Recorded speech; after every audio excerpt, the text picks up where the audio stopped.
Comme beaucoup d'entre vous, je suis convaincu que le processus d'effondrement de notre civilisation industrielle, pétrolière, globalisée, est en cours. Pour nous, occidentaux, habitués à avoir le ventre plein et au confort de nos nids douillets, la chute peut être brutale. Face à ce risque, j'ai choisi d'agir. Pour moi, pour mes proches, pour ne pas faire partie du problème, mais de la solution. Et si on s'y mettait ensemble ?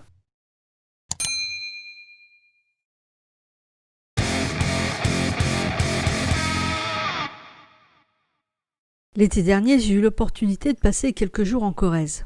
Et quand on parle de ce département, on pense à eux. Oui, certainement. Mais la Corrèze, c'est pas que ça. C'est aussi un département avec énormément de sites remarquables. Alors, quel est le rapport avec les plantes médicinales ? Oh, mollo, j'y viens. J'ai eu l'occasion de visiter un village médiéval fait pierre par un seul homme, Pierre Gire. Ce village se situe à Saint-Julien-en-Bois. Si jamais vous avez l'occasion, je vous invite à y aller. Outre la reconstitution d'un village pierre par pierre, ce qui a été très intéressant dans cette visite, c'est aussi la visite du jardin médiéval.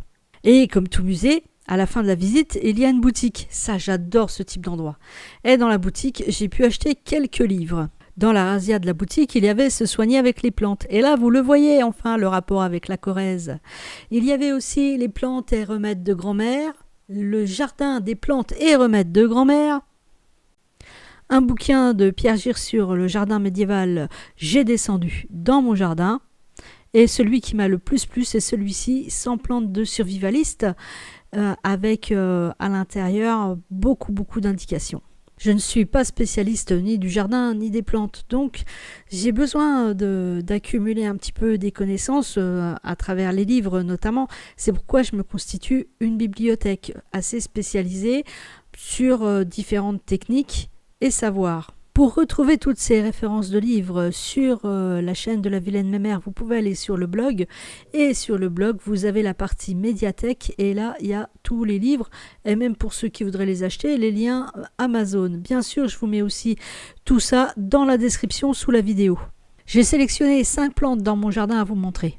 Non, mais pas celle-là. J'aurais pu vous en montrer des dizaines d'autres, mais ça serait trop fastidieux. J'en ai choisi 5 que tout le monde connaît et que vous arriverez facilement à identifier vous-même dans votre propre jardin. La lavande est antiseptique, cicatrisante, tonifiante, antispasmodique. Elle est très efficace contre l'anxiété et l'insomnie. Elle peut se prendre en infusion avec 5 g de fleurs séchées pour 1 litre d'eau bouillante. Il faut l'infuser 10 minutes. On peut la filtrer et la boire 2 à 3 tasses par jour. Elle peut aussi se prendre en décoction pour l'externe, mettre une poignée de lavande dans 1 litre d'eau et la faire bouillir 10 minutes, filtrer et utiliser contre les plaies, les ulcères et les brûlures. Le thym se récolte de préférence d'avril à juillet, pendant la floraison. Il a des propriétés antibactériennes, il est également tonique et digestif. Il peut se prendre en infusion. Il faut ajouter pour cela 30 g de thym pour 1 litre d'eau bouillante, l'infuser 10 minutes et on peut en boire 3 à 4 tasses par jour en sucrant avec du miel. En interne, le romarin soulage les troubles hépatiques et gastro-intestinaux. Il est aussi antispasmodique et tonifiant. En externe, il calme les douleurs rhumatismales, les affections de la bouche en gargarisme et il élimine les points noirs et combat les rides, rien que ça. La menthe poivrée, en interne, elle est digestive, antispasmodique, carminative et analgésique. Elle soigne plus généralement les maladies d'origine alimentaire. En cataplasme, elle soulage les douleurs rhumatismales, les migraines, les enflures, les inflammations, les rhumes, la toux et la bronchite. Contre les migraines et les douleurs rhumatismales, on peut faire tremper 2 minutes des feuilles dans de l'eau tiède, puis les poser pendant 10 minutes sur les tempes en cas de migraine ou sur les articulations douloureuses en cas de rhumatisme. La verveine officinale est tonique, antispasmodique et fébrifuge. Elle facilite la digestion. En externe, elle accélère la cicatrisation des plaies, soulage ulcères, brûlures, foulures et les migraines. Utilisée en compresse sur les tempes et le front, elle est efficace en gargarisme contre les maux de gorge, les angines, la mauvaise haleine.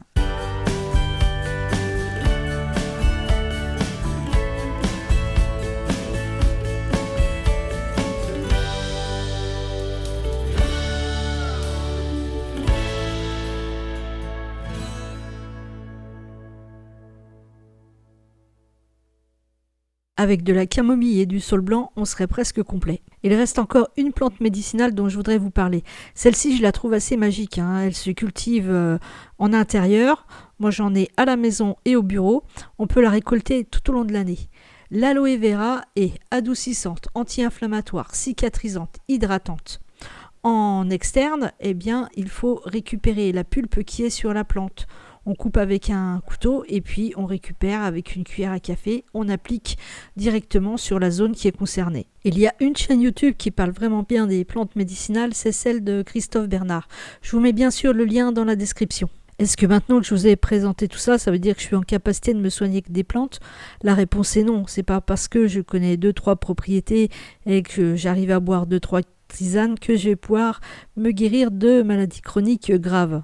Et oui, avec des patients comme moi, le méchant Big Pharma n'a pas trop de soucis à se faire. D'ailleurs, si vous n'avez pas vu la vidéo sur ma pharmacie, je vous invite à aller la voir. Malgré tout, en cas de rupture majeure de la normalité, tout ceci est bon à savoir.